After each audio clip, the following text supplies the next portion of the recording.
লঙ্কার বাজার ভিত্তি প্রচুর দাম। 100 গ্রাম লঙ্কা এখন ক্রয় করতে গেলে 6 টাকা করে নিচ্ছে খুচরো রেটে। পাইকারি রেটে বিক্রি করতে গেলে 80 থেকে 90 টাকা দরে কেজি দরে কিন্তু বিক্রি করা যাচ্ছে। তাই আমাদের যদি আমরা একটু হলেও লঙ্কা চাষ করতে পারি, বিশেষ করে এই টাইমগুলিতে, তাহলে প্রচুর হারে কিন্তু আমরা লঙ্কা বাজারে বিক্রি করতে পারবো বা বাজারজাত করতে পারবো।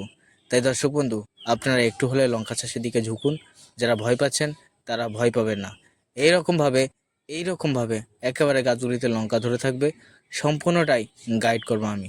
তাই চলুন বন্ধু, আজকে আমি এই ভিডিওতে আলোচনা করব লঙ্কা গাছে অতিরিক্ত ফল ফুল পাওয়ার জন্য আমাদের কোন সারগুলি দেওয়া দরকার সেটা নিয়ে আলোচনা করব। চলুন শুরু করা যাক। লঙ্কা গাছগুলিতে অতিরিক্ত সার এবং অতিরিক্ত খাদ্য যেমন দেওয়া ভালো তেমন দেওয়া ক্ষতিকারক।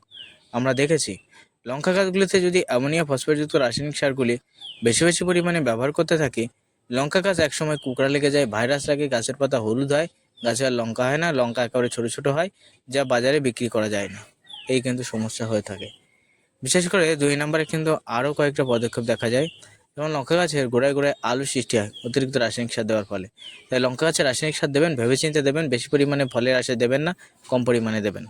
বিশেষ করে আমার মতে চলবেন, আপনি বেশি পরিমাণে দীর্ঘস্থায়ী ফল ফুল পাবেন। তাই লঙ্কা গাছে অতিরিক্ত ফল ফুল পাওয়ার জন্য এখানে আপনি ব্যবহার করবেন 14-35-14, গোমরের 14-35-14 এবং কিছু পরিমাণে অবশ্যই পরশের 14-28 রাসায়নিক সার। হ্যাঁ বন্ধু, এই 14-35-14 এবং পরশের 14-28 দুটো যদি একসাথে মিশ্রিত করে দিতে পারেন, একটা গাছের পাতা ফাঁপিয়ে তুলতে সাহায্য করবে, ফলের গঠনটাকে ঠিক রাখবে, আরেকটি গাছগুলিতে অতিরিক্ত ফল ফুল আনবে।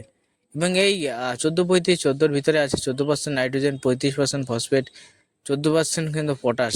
ঠিক আছে, ফলে গাছে যেমন গতি বাড়বে, ঠিক তেমনই কিন্তু গাছটাকে যতটুকু গতি বাড়ার দরকার ততটুকু গতি রেখে দেবে। আর 14-28 অ্যামোনিয়া ফসফেট দিকে তৈরি, ফলে গাছকে কালো রাখতে সাহায্য করে, গাছের ফলকে ফাঁপিয়ে তুলতে সাহায্য করে।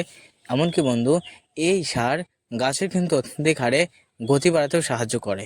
এমনকি আপনি যে 14-35-14 ব্যবহার করবেন তার ভিতরে অতিরিক্ত ফসফেট থাকায় গাছগুলিতে কিন্তু ফুল ফল আনতে সাহায্য করবে। এই দুটো রাসায়নিক সার একসাথে মিশ্রিত করে আজই প্রয়োগ করবেন জমিতে জলসেচ দিয়ে। অবশ্যই আপনি যদি পারেন গাছের গোড়ায় 1 প্যাকেট টোটাল বায়োস্টার হোক, অ্যাগ্রোমেন্ট সয়েল প্লাস হোক, আপনারা কিন্তু ব্যবহার করবেন সারের সাথে মিশ্রিত করে করে। সারের পরিমাণ কম দেবেন, কিন্তু অনুখাদ্য বা মাইক্রোনিউট্রিয়েন্ট যেগুলো রয়েছে সেগুলো একটু আপনার কিন্তু মিশ্রিত করে করে সারের সাথে মিশ্রিত করে করে প্রয়োগ করবেন। তাই দর্শক বন্ধু, আজকের ভিডিওতে জানিয়ে দিলাম যে লঙ্কা গাছে অতিরিক্ত লঙ্কা পাওয়ার জন্য কোন রাসায়নিক সার দেওয়া দরকার সেটা নিয়ে আলোচনা করলাম। ভিডিও ভালো লাগলে লাইক করবেন, চ্যানেল সাবস্ক্রাইব করবেন, ভিডিওটা শেয়ার করে অন্য চাষি দেখার সুযোগ করে দেবেন।